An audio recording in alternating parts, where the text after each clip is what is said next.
नमस्कार विद्यार्थी मित्रांनो, स्वागत आहे तुमचं सर्वांचं पुन्हा एकदा आपल्या यूट्यूब चॅनल ॲग्री गँगमध्ये. तर विद्यार्थी मित्रांनो, आता ॲग्रिकल्चर ॲडमिशनचा शेड्यूल आलेला आहे 2026-27साठी. CET सेलच्या वेबसाईटला आत्ताच शेड्यूल अपलोड झालेला आहे. आता तुम्ही स्क्रीनवर हा शेड्यूल बघू शकता.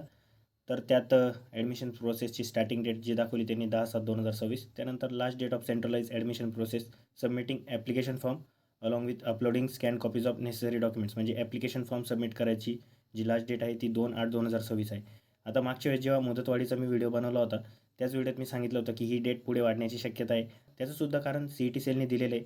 त्यात त्यांनी सांगितलं आहे की नीट एक्झामचा जो रिझल्ट होता तो अपलोड करण्यासाठी त्यांनी आता आपल्या वेबसाईटवर एक ऑप्शन दिलेलं आहे. त्यामुळे त्यांनी ही डेट थोडी वाढवलेली. आता तुम्ही त्याचंसुद्धा GR स्क्रीनवर बघू शकता. तर आता ॲप्लिकेशन फॉर्म सबमिट करण्याची लास्ट डेट जी आहे ती 2/8/2026 आहे. त्यानंतर आता विद्यार्थी मित्रांनो, ॲडमिशन शेड्यूलबद्दल आपण आता बोलून घेऊ.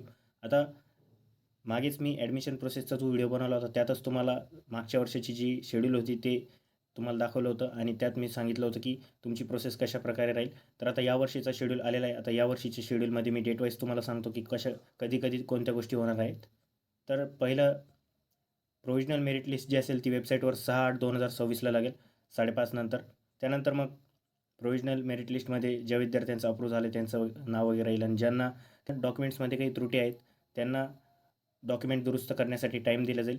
तर ऑनलाईन ग्रीव्हन्सेससाठी जो टाईम आहे तो 7 ते 9 तारीखपर्यंत आहे आणि त्यानंतर मग जे ग्रीव्हन्स कन्सिडर झालेले त्याची जी डिस्प्ले लिस्ट असेल ती 11 तारखेला लागेल 5:30 नंतर.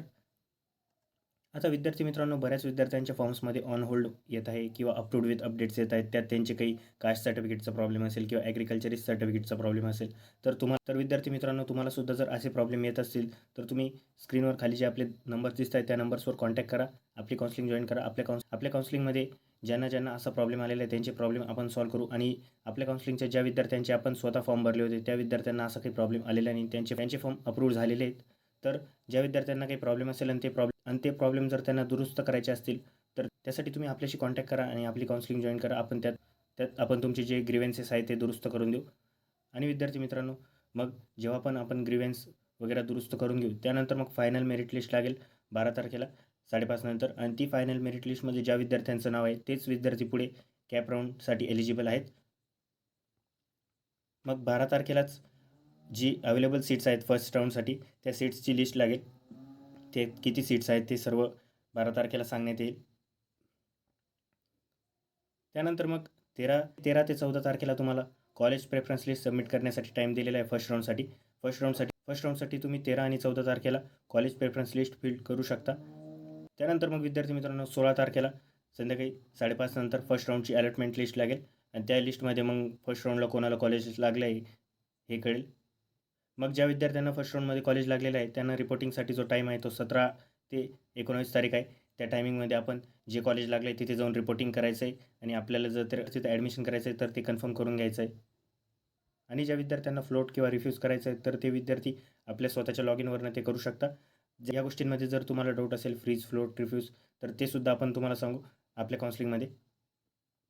तर विद्यार्थी मित्रांनो, मग पहिल्या राऊंडची जी रिपोर्टिंग आहे ती झाल्यानंतर 20 तारखेला कॉलेज वाईज कॅटेगरी वाईज जे लास्ट मेरिट कट ऑफ होता त्या सीटचा तो डिस्प्ले होईल CET सेलच्या वेबसाईटला. म्हणजे तुम्हाला कळेल की फर्स्ट राऊंडला कट ऑफ कितीपर्यंत गेला, किती मार्क्सवर गेला, कोणत्या कॅटेगरीसाठी किती गेला.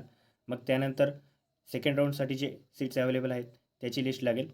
मग तुम्ही 20 आणि 21 तारखेला सेकंड राऊंडसाठी जी प्रेफरन्स लिस्ट आहे ती सबमिट करू शकता CET सेलच्या वेबसाईटला. त्यानंतर मग 23 तारखेला सेकंड राऊंडची अलॉटमेंट लिस्ट लागेल आणि मग 24 ते 26 तारखेत तुम्ही रिपोर्टिंग करू शकता तुम्हाला जे कॉलेज लागलं तिथे. त्यानंतर मग 27 तारखेला सेकंड राऊंडमध्ये मग कोणत्या कॉलेजला किती कट ऑफ लागला त्या कॅटेगरीचा हे तुम्हाला कळेल या तारखेला. आणि मग थर्ड राऊंडसाठी जे अवेलेबल सीट्स आहेत त्याची लिस्ट लागेल. त्यानंतर मग तुम्ही 27 आणि 28 तारखेला थर्ड राऊंडसाठी जे तुमचे प्रेफरन्स आहेत ते फिलअप करू शकता. त्यानंतर मग 31 तारखेला तुमची थर्ड राऊंडची जी अलॉटमेंट लिस्ट असेल ती लागून जाईल आणि आणि 1 ते 3 तारखेपर्यंत तुम्ही रिपोर्टिंग करू शकता थर्ड राऊंडसाठी जे तुम्हाला कॉलेज अलॉट झालेलं आहे त्या कॉलेजला. तिन्ही राऊंड लागल्यानंतर त्यांची रिपोर्टिंग झाल्यानंतर मग ज्या विद्यार्थ्यांचं ॲडमिशन झालेलं आहे त्या विद्यार्थ्यांना ओरिजिनल डॉक्युमेंट्स जे आहेत ते कॉलेजमध्ये सबमिट करण्यासाठी एक टाईम दिला जाईल. आता ज्या विद्यार्थ्यांनी कास्ट व्हॅलिडिटी किंवा नॉन क्रिमिलेअर EWS या सर्टिफिकेटची आपली रिसिप्ट अपलोड केली असेल, ओरिजिनल सर्टिफिकेट नसणार दिलं तर त्या विद्यार्थ्यांना ओरिजिनल डॉक्युमेंट सबमिट करण्यासाठी हा टाईम आहे 1 ते 4 सप्टेंबर. तर या तारखेत तुम्ही आपलं ओरिजिनल डॉक्युमेंट आणि कॉलेजची जी फीज असेल ती फीज आपल्या कॉलेजला पेड करायची, जे आपल्याला कॉलेज लागलेलं आहे त्या कॉलेजला. त्यानंतर आता विद्यार्थी मित्रांनो, ज्या विद्यार्थ्यांना खूप कमी मार्क्स होते, अशा विद्यार्थ्यांना पहिला, दुसरा, तिसरा कोणत्याही राऊंडमध्ये कॉलेज नाही लागलं, तर त्या विद्यार्थ्यांसाठी आता सेंट्रलाइज ॲडमिशन राऊंड असतात, म्हणजेच आपण त्याला स्पॉट राऊंड म्हणतो. ह्या स्पॉट राऊंडसाठी कॅटेगरी वाईज जे वॅकंट सीट्स आहेत त्याची लिस्ट ही 5 तारखेला जाहीर होईल. त्यानंतर मग विद्यार्थी मित्रांनो, 7 ते 12 तारखेमध्ये आपले स्पॉट राऊंड सुरू होऊन जातील. स्पॉट राऊंडसाठी आता 7 तारखेला 85 व त्यापेक्षा अधिक ज्या विद्यार्थ्यांना मार्क्स असतील ते विद्यार्थी जाऊ शकतात स्पॉटसाठी. आता तुम्हाला जर खूप कमी मार्क्स असतील आणि स्पॉटबद्दल माहिती नसणार, तर अशा विद्यार्थ्यांनी सुद्धा आपल्याशी कॉन्टॅक्ट करा. कमी मार्क्सवर सुद्धा आपण तुम्हाला चांगलं प्रायव्हेट कॉलेज मिळवून देऊ. त्यासाठी सुद्धा तुम्ही आपल्याशी कॉन्टॅक्ट करू शकता, आपली काउन्सिलिंग जॉईन करू शकता. मग 8 तारखेला 65 आणि त्याहून अबोव ज्या विद्यार्थ्यांना मार्क्स असतील ते एलिजिबल असतील स्पॉट राऊंडसाठी. मग 9 तारखेला 50 अँड अबोव. 10 तारखेला 35 व त्याहून अधिक ज्यांना मार्क्स असतील ते विद्यार्थी एलिजिबल असतील स्पॉट राऊंडसाठी. आणि मग 11 तारखेला सर्व विद्यार्थी एलिजिबल असतील स्पॉट राऊंडसाठी. मग शेवटी 12 तारखेला जेही सीट्स वॅकंट असतात त्या वॅकंट सीटवर जेव्हा कन्व्हर्जन होऊन जातं, कॅटेगरीचे सीट जे असतात ते जनरलमध्ये कन्वर्ट होऊन जातील जेव्हा वॅकंट सीट उरतील कॉलेजेसमध्ये, तेव्हा ज्या विद्यार्थ्यांना कॉलेजेस नाही मिळाले असे विद्यार्थी स्पॉट राऊंडमध्ये येऊ शकतात. त्यानंतर मग विद्यार्थी मित्रांनो, ज्या विद्यार्थ्यांना स्पॉट राऊंडला सुद्धा कॉलेजेस नाही लागलं, तर असे विद्यार्थी 13 ते 17 तारखेत प्रायव्हेट कॉलेजेसमध्ये मॅनेजमेंट कोटासाठी ॲप्लाय करू शकता. तर हे कॉलेज लेवल ॲडमिशन राऊंड असतील. तर विद्यार्थी मित्रांनो, जर तुम्हाला कमी मार्क्स असतील आणि जर तुम्हाला मॅनेजमेंटला ॲडमिशन घ्यायचं नसणार, तरी तुम्ही आपल्याशी कॉन्टॅक्ट करू शकता. आपण तुम्हाला कमी मार्क्सवर सुद्धा योग्य कॉलेज राऊंड प्रोसेस थ्रू मिळवून देऊ. तर विद्यार्थी मित्रांनो, आता इथे तुम्ही टाईम टेबलसुद्धा बघू शकता. इन्स्टिट्यूशनल कोटा जे असतं मॅनेजमेंट कोटा फिलिंगसाठी, तो टाईम टेबल तुम्ही येथे रीड करू शकता व्हिडिओला पॉज करून. किंवा तुम्हाला जर ही PDF पाहिजे असेल तर आपण ॲडमिशन प्रोसेसचा व्हॉट्सअपला ग्रुप तयार केलेला आहे. त्या ग्रुपला तुम्ही जॉईन करू शकता. स्क्रीनवर तुम्ही QR कोड बघू शकता आणि व्हिडिओच्या स्टार्टिंगला सुद्धा तुम्हाला QR कोड दिसला असेल, तर तो QR कोड स्कॅन करून किंवा व्हिडिओच्या डिस्क्रिप्शनमध्ये जी लिंक आहे त्यावर क्लिक करून तुम्ही आपल्या व्हॉट्सअप ग्रुपला जॉईन करू शकता. त्यानंतर मग विद्यार्थी मित्रांनो, 7/9/2026 पासून तुमचे क्लासेस सुरू होऊन जातील. तर विद्यार्थी मित्रांनो, अशा प्रकारे होता तुमचा ॲडमिशन प्रोसेसचा शेड्यूल, जो मी तुम्हाला आजच्या व्हिडिओमध्ये एक्सप्लेन केलेला आहे. यात जर तुम्हाला काही डाऊट असतील तर तुम्ही कमेंट्समध्ये विचारू शकता. आणि जर तुम्हाला आपली काउन्सिलिंग जॉईन करायची असेल तर तुम्ही आपले खाली 2 नंबर्स आहेत, त्या नंबर्सवर कॉन्टॅक्ट करू शकता.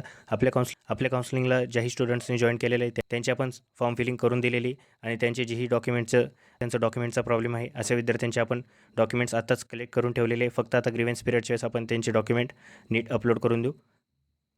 तर आपल्या काउन्सिलिंग प्रोसेसमध्ये तुम्हाला फक्त ॲडमिशन प्रोसेसच्या वेळेस पूर्ण सपोर्ट नाही मिळणार, तर त्यानंतर जेव्हा तुम्ही 4 वर्ष डिग्री कराल तेव्हासुद्धा आपण तुम्हाला सपोर्ट देऊ, एज्युकेशनल सपोर्ट देऊ आणि तुम्हाला करिअर गायडन्ससुद्धा देऊ. भविष्यात तुम्हाला जर MSc करायची असेल किंवा कॉम्पिटिटिव्ह एक्झाम करायची असेल त्याबद्दलसुद्धा आपण तुम्हाला काउन्सिलिंग प्रोसेसच्या स्टुडंट्सला गायडन्स देऊ.